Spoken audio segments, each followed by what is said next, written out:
స్థానిక సంస్థల ఎన్నికల్లో బీసీలకు 42% రిజర్వేషన్లు కల్పించేందుకు వీలుగా తెలంగాణ పంచాయతీరాజ్ చట్టం 2018లో సవరణను రూపొందించిన ఆర్డినెన్స్ ముసాయిదా గవర్నర్ కార్యాలయానికి చేరింది. ఆ చట్టంలోని సెక్షన్ 285ఏను సవరించాలని మంత్రివర్గం నిర్ణయం మేరకు ప్రభుత్వం ఈ ఫైల్ను గవర్నర్కు పంపింది.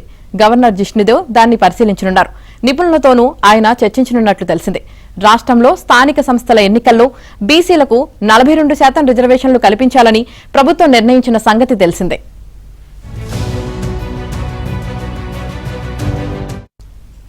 అయితే అన్ని సామాజిక వర్గాల రిజర్వేషన్లు కలిపి 50% మించరాదని గతంలో పలు కేసుల విషయంలో సుప్రీంకోర్టు తీర్పునిచ్చింది.